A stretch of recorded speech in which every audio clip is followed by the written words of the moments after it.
Welcome to our webinar. I have been informed that we had some technical issues with the previous attempt, so we're starting again. This is our first caring webinar. We are intending to hold these regularly once every 2 months. Our first webinar is going to cover auditing, and our second one in 2 months' time will cover the changes made in Air Maestro version 3.3. The one after that, towards the end of the year, will cover the use of the hazard and a risk register. Okay, to get started, please feel free to talk in the chat or raise your hand to ask questions. I will answer them as they come in. To start with, to find your audit schedule, please click on Safety on the left-hand side in your navigation bar, and then on Audits. Here we'll see our audit schedule. At the top, you can choose which period you wish to look at. You can filter by audit status, by audit type, by auditor, by base, if any has been specified, by start date, by end date, and by risk. To apply these, you need to click on the filter button, and if you wish to reset them to the default state, you may click on Reset Filters. Below that, we have a breakdown of the audits currently scheduled. These are sorted by audit category, by hazard area, by audit type. Beneath that, you'll see the individual audits, which are identified by a unique identifier. These numbers are automatically generated. Next, we have the name of the audit, who will be auditing it, and I would like to note that you can have more than one auditor assigned to any individual audit. The base or bases that are associated with this audit, the risk level of this audit, the current status, the checklist status, so either complete or in progress or not started, and the action status. So these are the number of corrective actions that have been generated from findings in this audit and how many have been complete. In this example, 3 of 3, meaning that 3 actions were generated and 3 have been completed. There's an example further down, 1 of 3, meaning 1 of the 3 actions has been closed out. On the right-hand side, we have color-coded blocks, which correspond to this legend at the bottom, to give you a quick overview of what the current status of your audits are. Okay, so in order to schedule an audit, we first need to ensure that we have a checklist template set up. We can either click on Audit Type Register at the top right here, or we can go to Setup. On the right-hand side, we have the audit setup here. If you cannot see this, then you do not have the requisite permissions, and you should talk to your site administrator to get those granted. To begin with, we're going to click on Audit Setup. Here under Roles, we can set the Chief Audit Officer, and that would generally be the head of the quality department. The Audit Officer would be that person's assistant. I should note that you can only select one person for each of these roles, and you must click Set Role for that change to be saved. Below that, we have several checkboxes. The first one, Safety Officers see all audits, and that means that those personnel who are associated with your safety department in the safety setup of Air Maestro will have the ability to see all of your audits.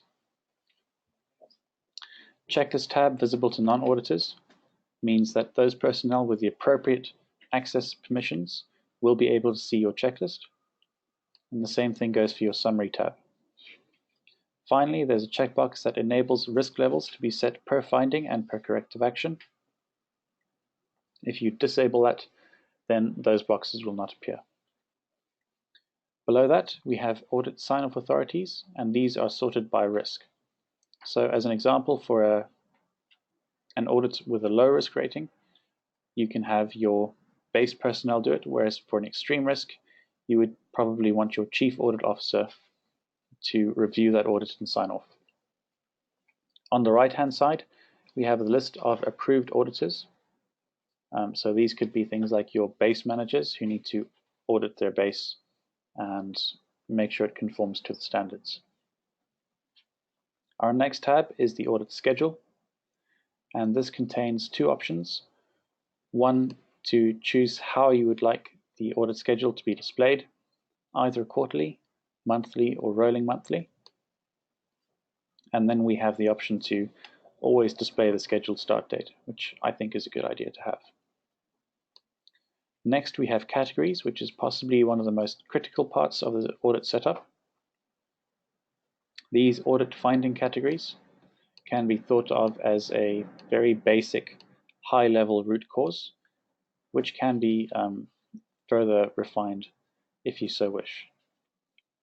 These are what you will choose when you create an action anywhere on the site, so it's a good idea to have these reviewed periodically.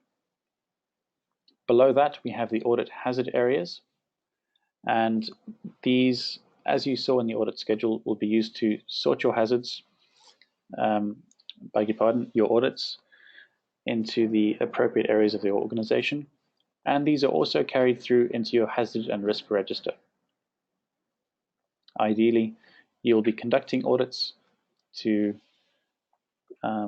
check on the areas where you face those hazards. Next, we have customizable fields. In here, we can customize the options for audit class. In order to add a new option, we'll click Add Record on the right-hand side, and it's a plain text field. This is where you differentiate between things like your internal quality audits or your internal safety audits, external or independent auditors. The other option we have is compliance status, and these are the options that are available to you when you respond to a checklist. And here is where you differentiate between, or you can differentiate if you so choose, between things like a major finding, a minor finding, an observation, etc. It's a little bit messy on our demo site, as this has been used for demonstrations for many, many years. If you have a new site or an existing site, these can be cleaned up. Please contact help@cairnaviation.com in order to get help doing so. To edit these, we'll click on the pencil icon on the right. You can choose the name, how this will be displayed when responding to a checklist. A compliance status color. This is an HTML code. You can search in Google for HTML color picker to get these codes. A short name. This short name is only displayed when a shortcut is allowed, and a shortcut is a way to quickly respond to a checklist item without having to enter any comment. Therefore, I would recommend that you only have shortcut allowed for compliant or not applicable. You may wish to disallow it for compliant as well, in case you wish for comments to be entered for everything. Next, we have force finding. What this does is it automatically opens a finding when responding with this compliance status. So here, under minor finding, if we select that in our checklist, it's automatically going to open a finding for us, and we can type in what we found. Finally, finding name will differentiate between the types of findings. So you can see here that not applicable should not force a finding, because that checklist item does not apply. The next step in setting up your auditing on Air Maestro is to create a checklist template. As I mentioned, this is take two due to some technical issues, so I have an existing checklist template, but I'm going to redo that. I'll delete that, and I'll click Create New Template.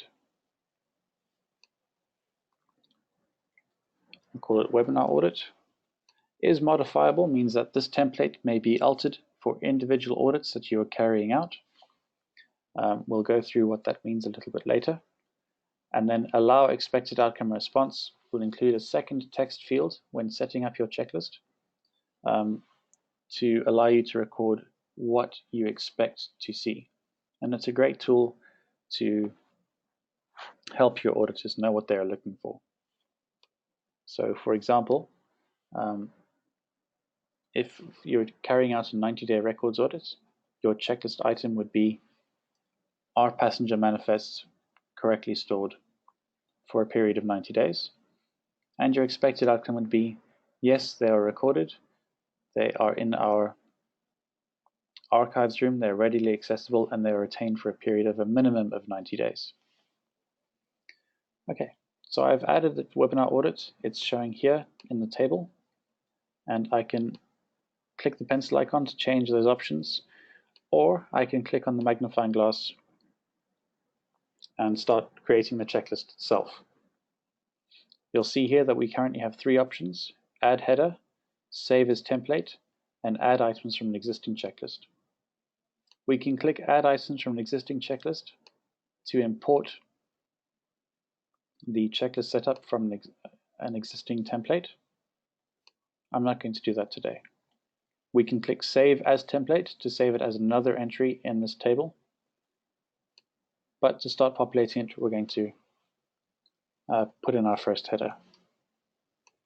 So I'm going to put in three examples here. I'll do facilities, security, and safety equipment. You'll note that now that we've put in our headers, we have a new item called add checklist item.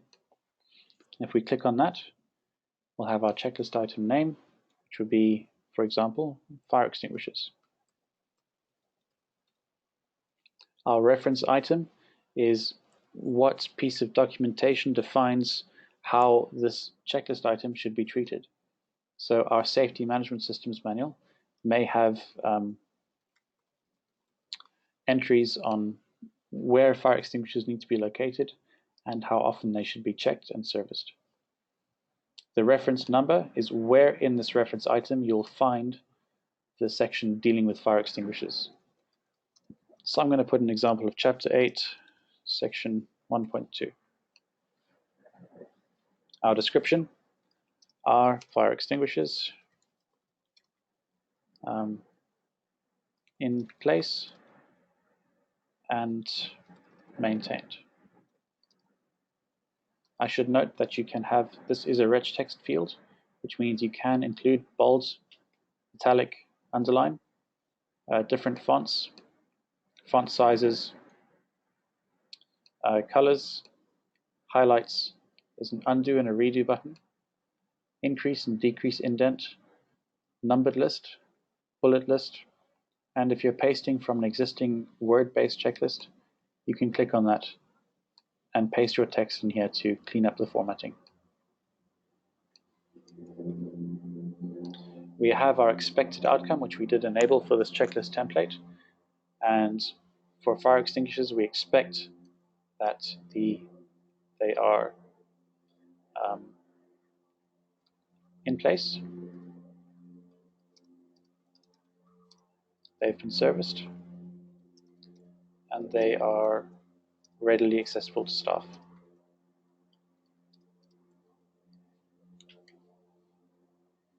Finally, we choose which header this will fall under. I'm going to put it under safety equipment, and you'll see that it inherits the is modifiable tick box from that header. Once we add it, this safety equipment header will have its own blue section with all of the checklist items that have been created underneath it. I'm going to add a second checklist item.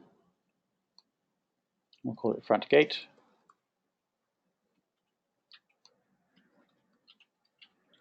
I'm going to put in security manual as the reference item, and again, just an example that doesn't necessarily mean anything.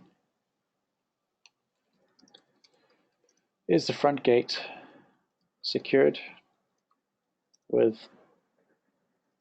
an appropriate, apparently I can't spell today, please excuse me.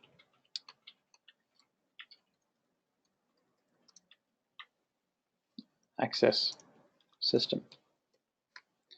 And let's say our security manual specifies that we need fingerprint access to get into the facility. Our expected outcome would therefore be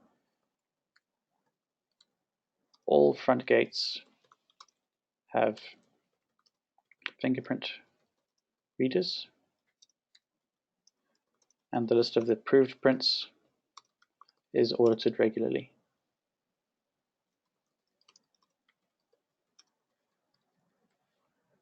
Again, we will select our header, in this case security, and we'll add that checklist item. As before, our security header has now got its own section with its own checklist items beneath that. Okay, once we have created our checklist, we'll go to the audit type register. And here we have a list of all of the types of audits that we will carry out. I'm going to click New Audit Type at the top right. First thing is the title of the audit type, a description, so what is this audit doing, or what is it for?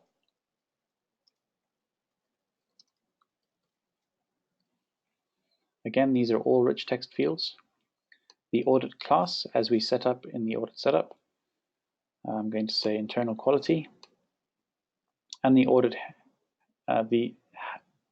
area, which is labeled audit/hazard area, again in the audit setup. I'm going to make this one ground operations. The criteria for this audit, I'm again putting in some short things here to show you where it carries through, the scope, and the objective.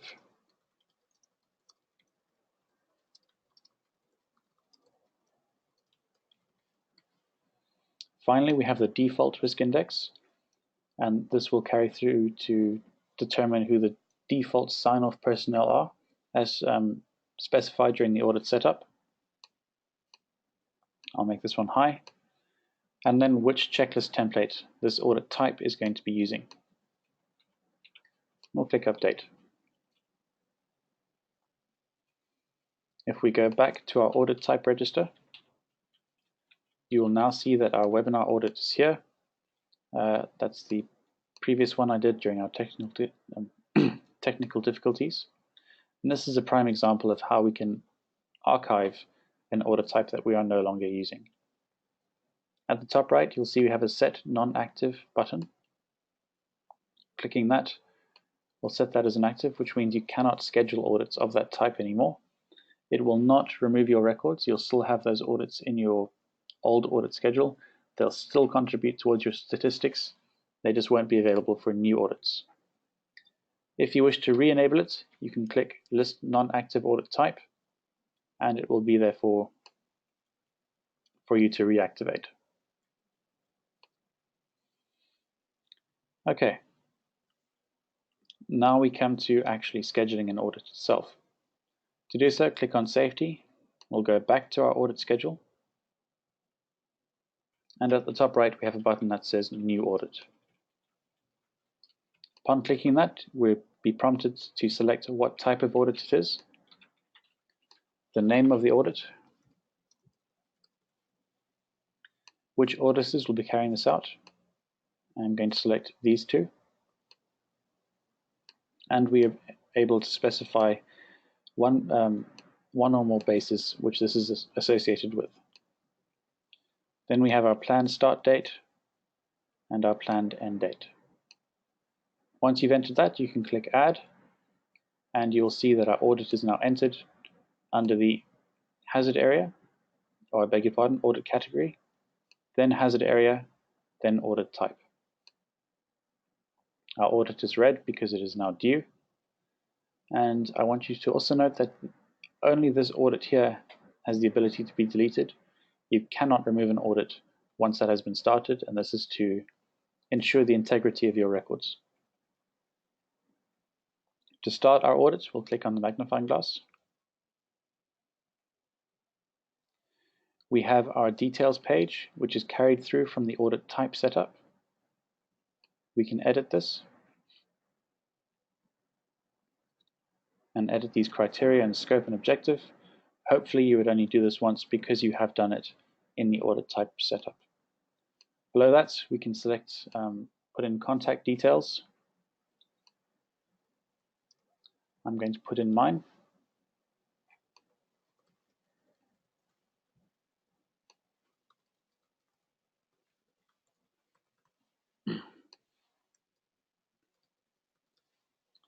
and our start date. So when we actually started this audit, as opposed to our estimated start date. Once you're happy with all of that, you can update it. And those details will be saved here. Our other tab we have is checklist setup. And because we had that is modifiable checkbox ticked, we can make changes to the checklist which will not be carried back to the checklist template. That's why we have a Save as Template button, so you can save the changes that you have made back to the templates for future use. We can remove expected outcomes if required, or we can add new items. Once you're happy with the setup, we can click Start Audit at the top right. Once you've clicked Start Audit, you will note that we have extra tabs, namely Documents, Findings, and Summary. And our Checklist tab has changed from Checklist Setup to simply Checklist, which means you will no longer edit it. If you find that you have missed something and you do need to go back and edit it, there is an Edit Checklist up here, and clicking on that will send the status back to pending. If you have started filling out your checklist, you can click Start Audit again, and your progress will be maintained. I would like to note that our Delete button has now been removed as this audit is in progress. Going through to our Checklist tab, we can see the items that we have previously set up. Here are our shortcuts. You should not have shortcuts for your non-compliance options, as you may forget to create findings from those. So, as we've done previously, we have our checklist item name, our reference item, our reference number, our description, our expected outcome, and our comments. So what have we actually found? So let's say hangar doors are not access controlled. We'll make this a minor finding. We did have force finding ticked, so that has opened a finding pop-up for us. We can put in our finding.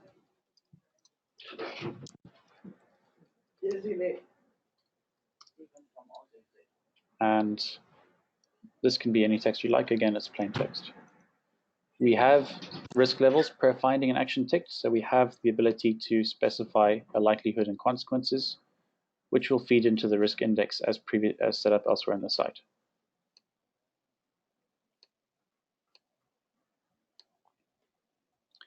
Once you've done that, you can click Add Action below. Choose who you want the action from.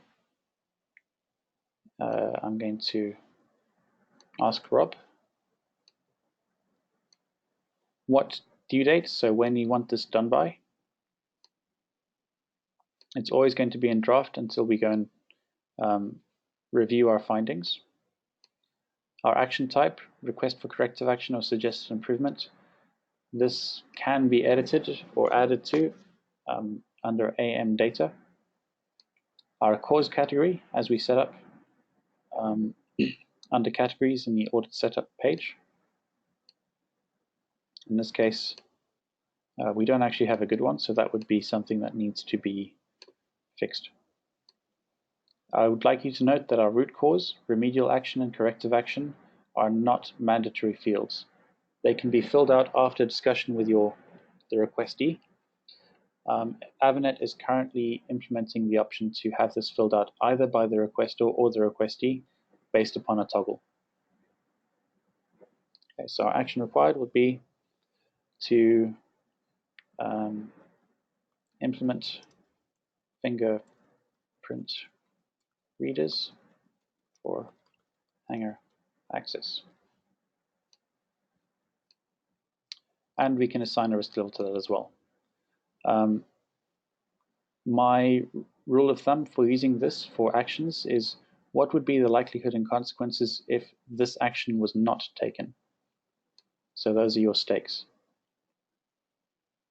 We can put in several actions. I'm just going to put in one for now. We'll click Update. And now, on our checklist, we have findings and actions cross-referenced with this checklist item. If we're happy, we can click Update. We can create another finding, or we can edit the existing findings and actions down here. I'll click Update on that. And that now finishes this checklist item. You can see that we have orange, so it's a minor finding, and we have a hyperlink here which will take us to the Findings tab to review what we found so far. I'm going to create another finding down here.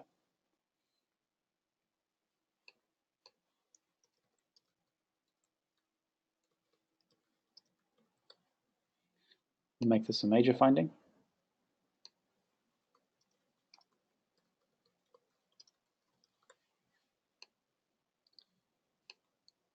And that's going to be an extreme risk. So again, I'm going to ask, in this case, we'll pretend that Rob here is our base manager. We need it done by tomorrow.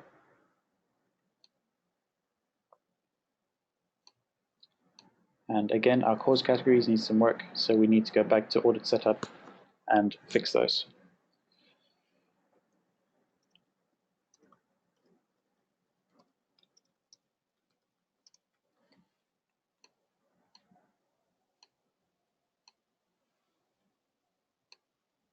In this case, I am going to add a second action, and we'll make this to our safety or our quality manager. And we're going to ask her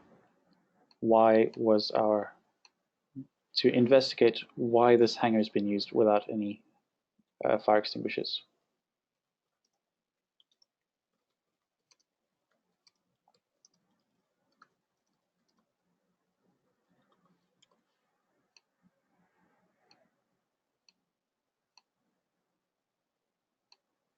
And we'll create that there as well.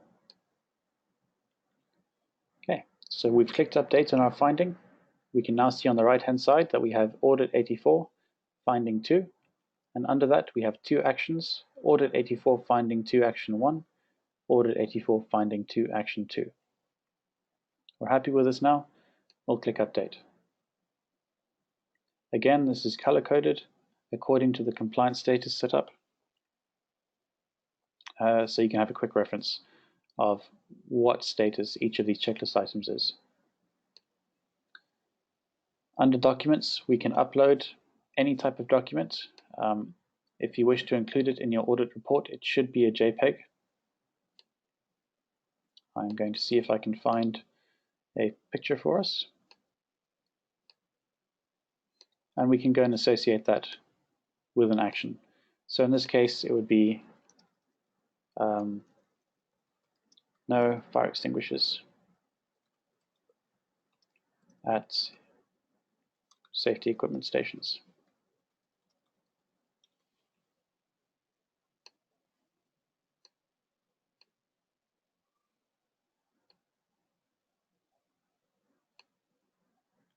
Next, we can go to the Findings tab. Here we'll get a summary of our findings, as well as the corrective actions beneath those. I'm going to expand all of our rows here. You can see that the document we have uploaded is now associated with this finding. All of these findings are currently in draft status, or these actions, I beg your pardon. And to send those out to our crew, we simply need to click Request Comment at the top. That will then generate an email to the requestee, asking them to come and respond. In order for them to respond, they need to click on this button here, that are two squares, Respond to Action. They will be able to type in their response, and they can upload supporting documents by clicking on Action Documents. So in this example, it would likely be an invoice for the fingerprint readers. In this case, it hasn't done so, but normally when an action is responded to, it would default to reviewing corrective action under our audit status. And that's important later, but we'll cover that in a few minutes. Once you are happy with the responses, you can come back to this audit, click Edit, and change the status to Complete. And that is in effect closing out your finding, because you as the auditor have sent out requests for corrective actions, which can be just a request for comment if you so wish. And once you receive that and you're happy with it, you've completed it, and that finding is now closed. The same with these two down here. I'm not going to close them out. We'll come back to those. Next, we have the Summary tab. We'll click Edit at the top right. We have our Executive Summary, Summary of Findings, and Opportunities for Improvement.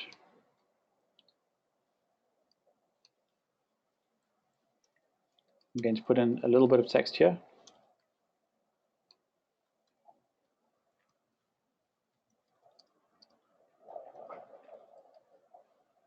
And at the bottom, we can change the risk index, which will also change who needs to sign off this audit. We can add additional ones if we feel that will be necessary. Once we're done, we'll click Update.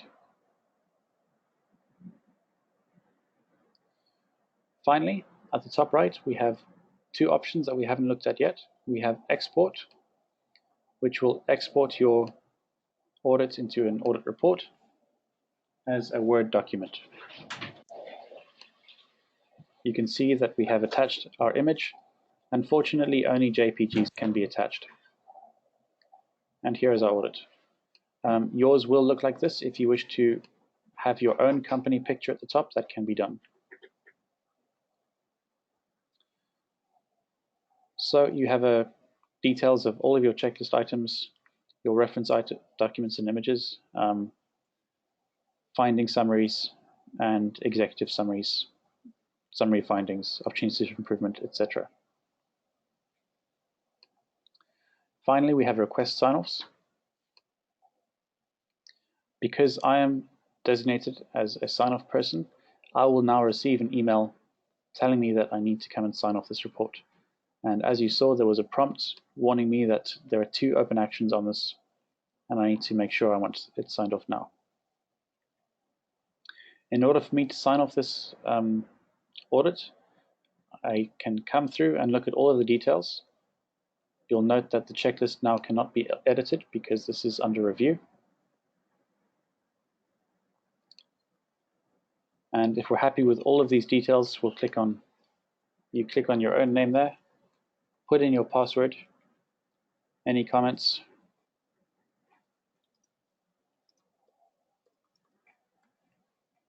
and click OK. Note that you would not necessarily have yourself as a sign-off person. You would likely have upper management. Once you've received all of your sign-offs, you have the ability to close the report. And again, it's going to warn us that, are you sure you wish to close this audit with 2 outstanding actions? We're going to say yes.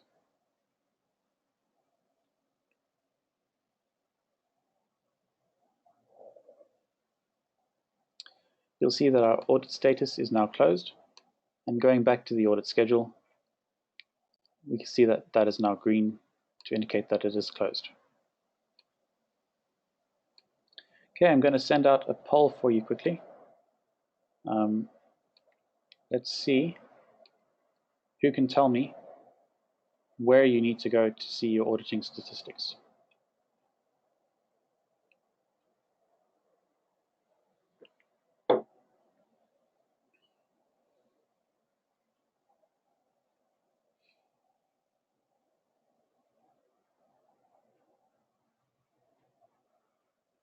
Okay, I've got 20% votes. I'm going to leave this open for another 15 seconds.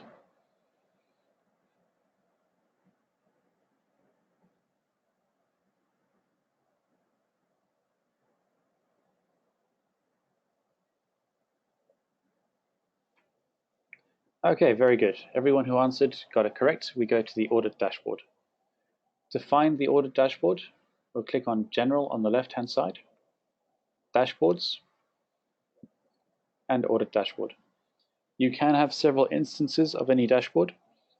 You'll right-click on them, click Add. You can make one for yourself or for your entire team. We'll cover why you might wish to do that later. So we'll click on our default dashboard, which everyone should have. To begin with, at the top, we have some date filters. So if I want to change that, I'll click Edit. And let's bring in some statistics from the entirety of last year as well. Below that, we have our graphs. Audits by audit status. So we have 15 closed audits in this time. Findings by audit status. We have 21 findings, all of which are in closed audits. Audits by auditors. Audits by checklist used. Audits by audit types, by hazard area, and by compliance. So these are the percentages of non-compliance and compliance that you've had in your audits. Finally, at the bottom, we have a table full of the audits themselves. The audit dashboard can be filtered quite easily. So if you'd only like to see the statistics for audits that you have carried out, you'll come to Audits by Auditors, click on your name, and everything else will be filtered as well. If you only wish to see how you're doing on your 90-day records audits, you can click on that. And we have our compliance down here at the right. Obviously, we do not need to have not applicable included in our statistics, so we can then click on the legend to exclude that. And you can see that our compliance rate is about 60%, which isn't great. Again, we can go down and see the audits themselves, and we can see the audit name and where our findings came from. We can remove those filters up here, or you can remove them on the graph itself by clicking back.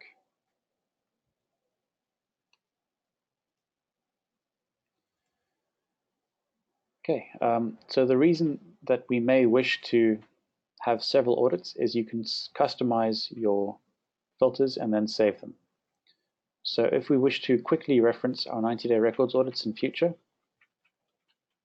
we'll apply that filter. It will be enabled here, and we can then go and save that. At the top right, we have the ability to export the entire chart to PDF. We have the ability to save the current state of the, which means save all of the filters. Save as, so you can set up the filters and then save it under a different name. We have the setup, where you can choose how these are going to be displayed. 12, 6, 12 is my favorite, but you can play around and see what you like. I should note that if you have differing sizes of graphs, such as here, you can drag these widgets around to do whatever suits you best. Finally, we have reset filters on the right, which will reset everything, like so. Okay, I'm going to put up another poll, and this is going to be something that we covered a little bit earlier. I'm going to leave this open for 40 seconds.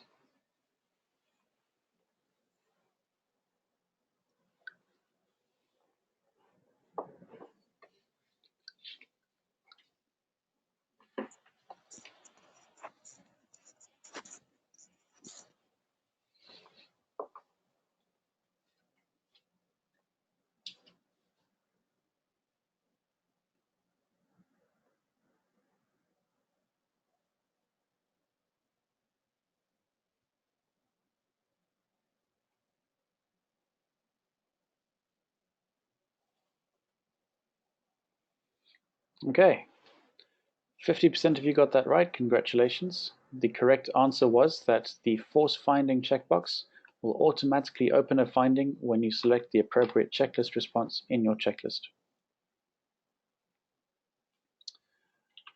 I'm going to cover one more thing, and that is the global reporting.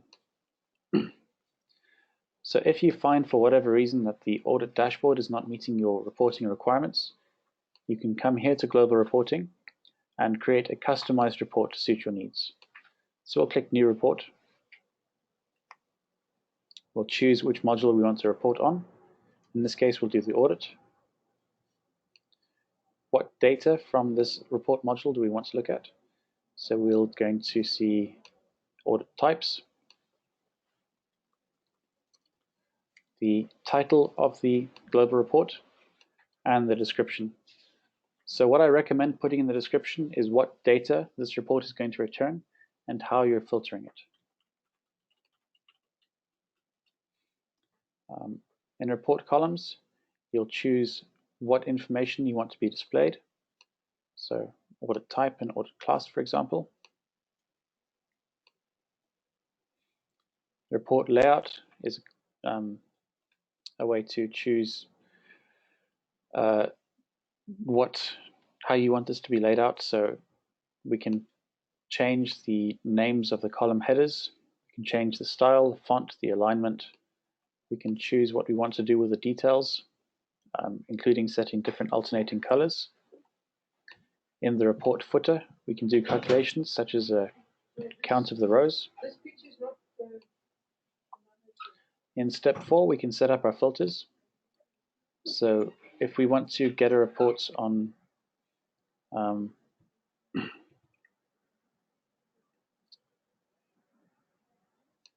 audits from a certain audit class, we'll select that and you can choose from a checkbox. I should note that if you want, we have 2 audit class options here, ID and name. Name is a plain text filter, whereas ID is a system filter, and so you can use checkboxes. And I'd always recommend using ID where possible. So we'll add that.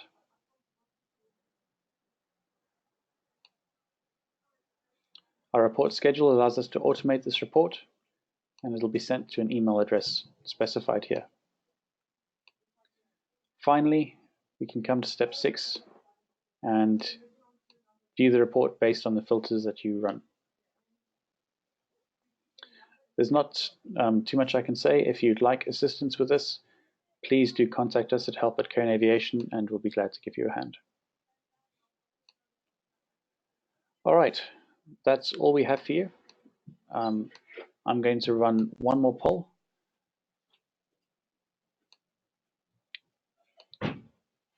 And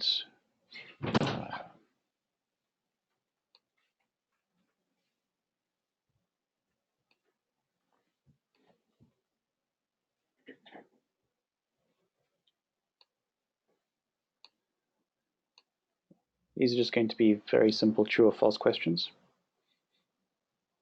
Again, I'm going to leave this open for about 40 seconds.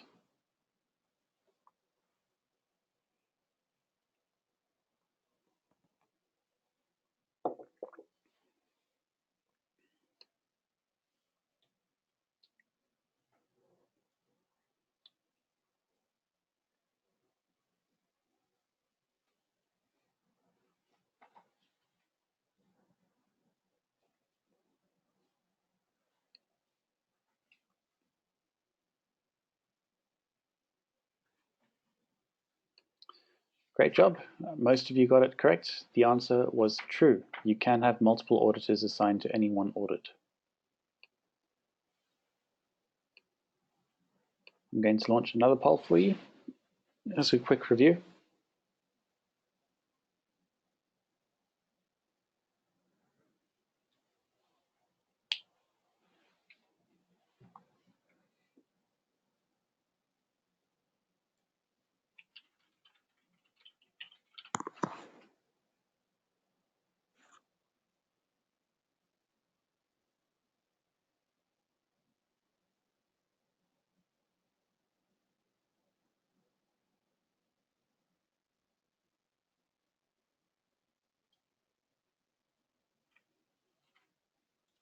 There you go, well done. The answer is true. However, it was a bit of a tricky question as this audit export format cannot be customized by you. You'll have to send your requests to us or to Avanet. One final recap. How do you close a finding?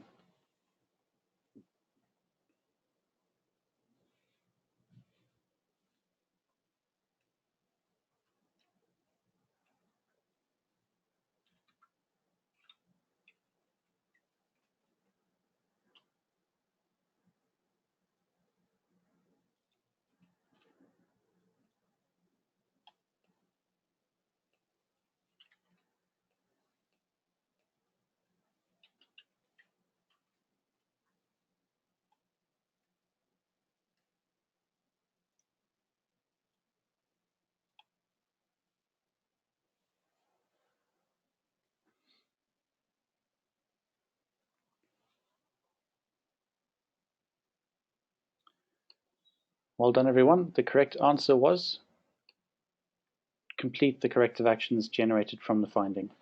Signing off and closing an audit does not necessarily mean that the findings have been dealt with.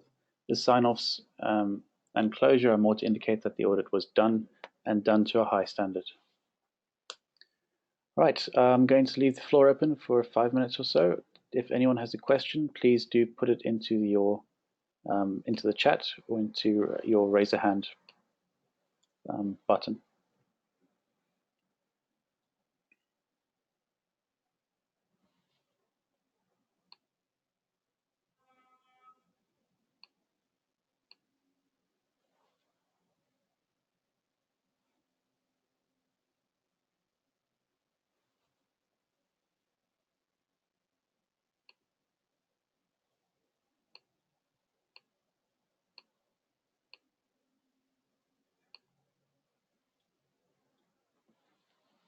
Any questions from any of our attendees?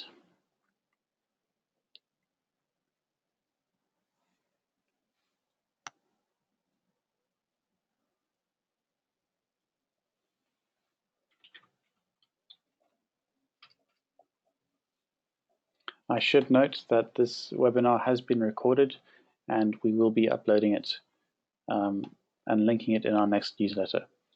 If you have not subscribed to our newsletter, please send me your mail address. We're still working on a more automated way of doing so, and I will put you in our attendance list.